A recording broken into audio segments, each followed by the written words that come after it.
Can I just say, pinadalhan ako ng favorite kong dessert from Wildflower and I definitely must share with you guys. I'm sure nakakita na kayo ng Wildflower branch near you. It's a French-American cafe and restaurant na para sa ating mga normal na Pinoy na lumalaban ng patas at nagbabayad ng tax, medyo nasa pricier side to. But I can't help it. Ito talaga yung favorite kong pastel tres leches nila. It's a milky sponge cake soaked in, I suppose, 3 types of milk, kaya tres leches.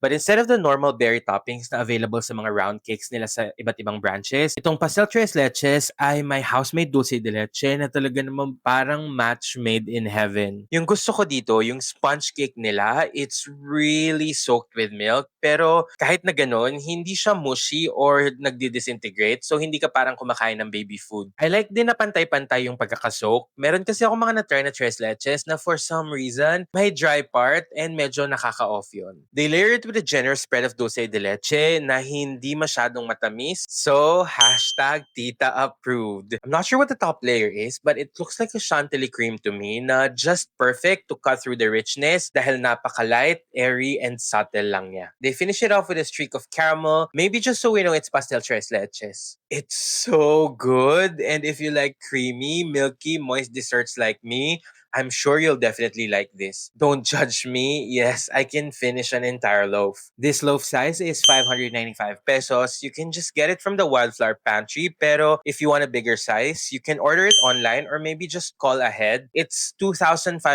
pesos. Good for 8 to 10 people na. Overall, this one from Wildflower is a good option if you want a solid tres leches. The thought na may loaf size for an affordable price is nice because, let's be real, tres leches can be really expensive. So if you're craving for a quick tres leches that won't break the bank, I say go na, try mo na.